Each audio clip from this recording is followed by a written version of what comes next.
Bonjour à toutes et à tous, alors aujourd'hui on va faire un exercice qui est le suivant. A est un multiple de 4, B est un multiple de 5, et montrer, enfin on se donne M qui est égal au produit de A par B. Et la question c'est montrer que M est un multiple de 10. Alors, vous devez absolument, quand vous avez vos hypothèses, ça ce sont les hypothèses, les traduire mathématiquement. C'est votre point de départ.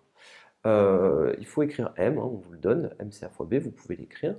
Et puis il faut aussi traduire ce que ça signifie, montrer que M est un multiple de 10. Alors, je vais le faire. Montrons qu'il existe un entier K tel que M s'écrive 10 fois K. Et oui, vous voulez montrer que M est un multiple de 10, ça veut dire que M il s'écrit 10 fois un entier. C'est ça l'idée.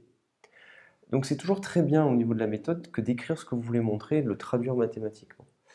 Alors, vous donnez A qui est un multiple de 4. Écrivons ce que ça veut dire. On connaît la définition. A est un multiple de 4, ça veut dire que A il s'écrit 4 fois P. P est un entier.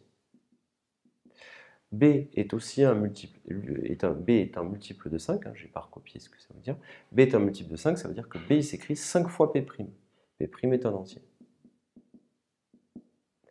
Par conséquent, moi ce que je veux, c'est montrer que M est un multiple de 10. M, je sais ce que c'est égal à A fois B. A fois B, je l'écris, A fois B c'est quoi? C'est 4P multiplié par 5P'. 4 fois 5, ça fait 20, je le calcule, P'. Et c'est là où on peut se perdre, et c'est pour ça que c'est très intéressant d'écrire ce qu'on veut montrer. Nous, ce qu'on veut montrer, c'est que M, il s'écrit 10 fois un entier. Eh bien, regardez, là vous avez 20 fois P fois P'. Eh bien, si vous voulez, vous pouvez écrire 20, vous pouvez dire que c'est 10 fois 2, donc c'est 10 fois 2P'.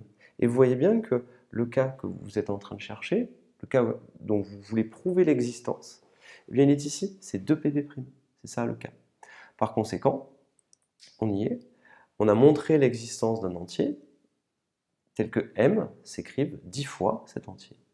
Par conséquent, on a fini, on peut affirmer que M est un multiple de 10. Voilà pour cet exercice. Je vous remercie et à très bientôt.